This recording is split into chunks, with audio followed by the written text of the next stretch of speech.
ఏమైనా 10వ తరగతి విద్యార్థులకు మీకు సాంఘిక శాస్త్రంలో చాలా అంశాలు వస్తాయి. అందులో భారతదేశ స్వాతంత్ర చరిత్ర కూడా మీకు సాంఘిక శాస్త్రంలో ఉంటుంది పాఠ్యాంశంగా.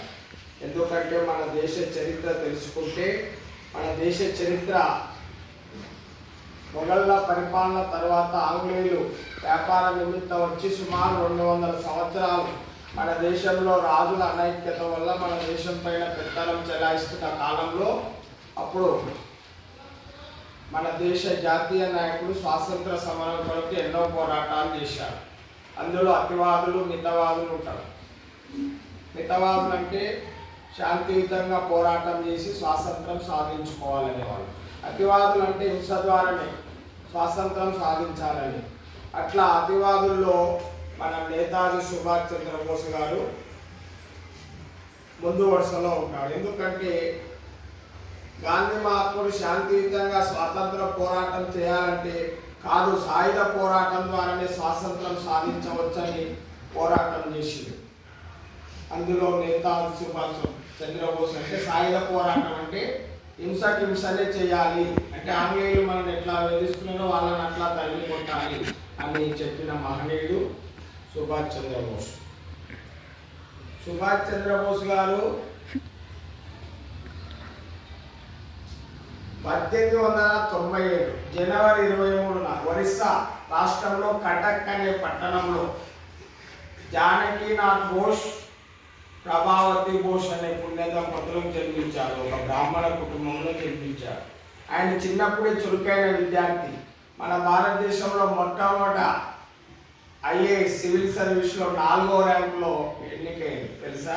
అది 4వ rank civil service, IAS collector అన్నట్టు.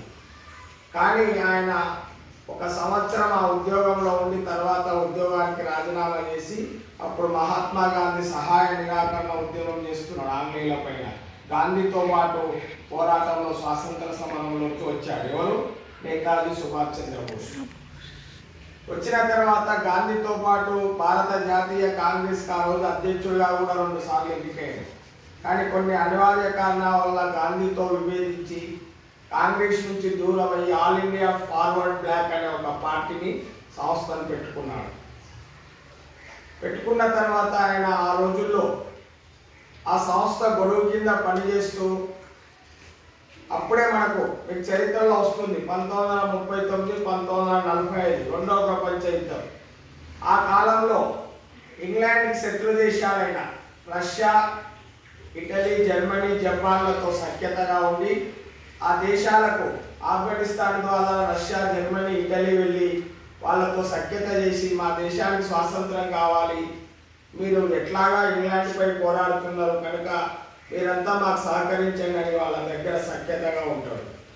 ఆ సందర్భంలో ఆయన ఆస్ట్రియా దేశస్థురాలైన ఆయన సెక్రటరీ కార్యదర్శిని వివాహం చేసుకుంటాడు, ఎమిలీ సెంకెల్ ఆమె 1937లో. పెళ్ళైన 1942లో వాళ్ళిద్దరికి ఒక కుమార్తె ఉంటుంది. ఆమెనే అనితా బోస్, వాళ్ళకి ఏకైక కుమార్తె. ఆ విధంగా ఆయన ఆ రోజుల్లో జర్మనీలో హిట్లర్ని కలవడానికి పోతాడు. నియంత హిట్లర్ మీకు చరిత్రలో వస్తుంది. అయితే హిట్లర్ లాంటి మనుషులు చాలామంది ఉంటారు. ఒక ఆయన వచ్చి నేనే హిట్లర్, ఎవరు నువ్వు అని అంటే నువ్వు హిట్లర్ కాదు పో, మీ హిట్లర్ని పంపి అని చెప్పేస్తాడు. తర్వాత హిట్లర్ వచ్చి భుజం తట్టి బాగున్నావా సుభాష్ అంటాడు అని ఒక మాట కూడా అడుగుతాడు. ముందు వచ్చిన వ్యక్తి హిట్లర్ కాదని ఎట్లా గుర్తించినావంటే నా భుజం తట్టే ధైర్యం ఒక హిట్లర్కే ఉంది, వేరే ఒకరికి ఉన్నది అంటాడు. అప్పుడు శభాష్ అంటాడు. ఇలాంటి సంఘటనలు చాలా కోపంలో మన చరిత్రలో. ఆ విధంగా ఆయన 11 సార్లు జైలుకి కూడా వెళ్తాడు ఆంగ్లేయులు ఆ రోజు పోరాటం చేస్తుంటే. తర్వాత బర్మాలో రబ్బర్ తోటల్లో పనిచేసే ఖైదీలతో ఆజాద్ హిందూ ఫౌజ్ను స్థాపిస్తారు. మనకు తెలుసు ఆజాద్ హిందూ ఫౌజ్ అంటే భారత జాతీయ సైన్యాన్ని స్థాపించి ఆంగ్లేయులకు సమాంతర ప్రభుత్వం ఏర్పాటు చేస్తే ఈ సుభాష్ చంద్రబోస్ ధైర్యాన్ని గురించి ఆంగ్లేయులు బెంగపడతారు. ఆ సందర్భంగా మన దేశ తపాలా కరెన్సీ ఇట్లా సమాంతరంగా ఒక రకంగా మనకు స్వాతంత్రం వచ్చింది అని కొన్ని దేశాలు కూడా మన స్వాతంత్రాన్ని గుర్తిస్తాయి. కానీ ఆ విధంగా పోరాటం చేస్తున్న క్రమంలో ఆయన 1945 తైవాన్ నుంచి జపాన్ టోక్యో వెళ్ళాలి. ఒక విమానంలో వెళ్తాడు. వెళుతున్న సందర్భంలో ఆ విమానం ప్రమాదం కొండల్లో కూలిపోతుంది. కానీ ఆయన శవం దొరకలేదు.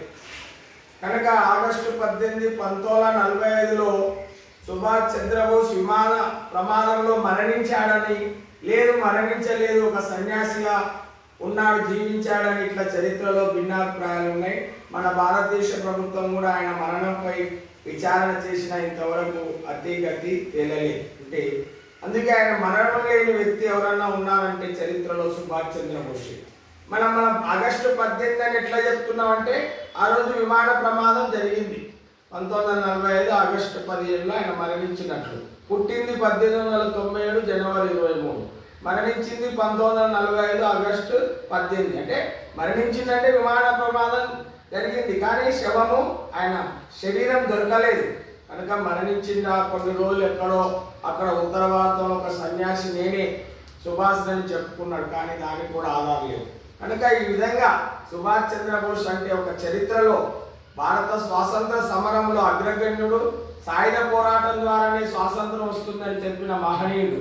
కనుక అటువంటి మహనీయులు, దేశభక్తులు చరిత్ర. ఆయన ఆ రోజుల్లో మనం సముద్రంలో వెళ్తాం, సముద్రంలో వెళ్ళేటప్పుడు మనకు ఇవి ఉంటాయి.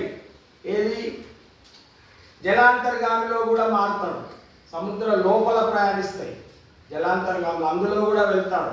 అంటే ఆ రోజు ఇంగ్లాండ్కి శత్రు దేశాలను కలిసి మనకు స్వాతంత్రం సాధించాలని తపన పడ్డ గొప్ప వ్యక్తి సుభాష్ చంద్రబోస్. కనుక అటువంటి దేశభక్తుల మీరు చరిత్ర తెలుసుకొని మీరు కూడా రాబోయే తరాల్లో మన దేశానికి దేశభక్తి చాటి ఏదో ఒక రంగంలో మీరు కూడా ముందంజలో ఉండాలని తెలియజేస్తూ ముగిస్తున్నాను.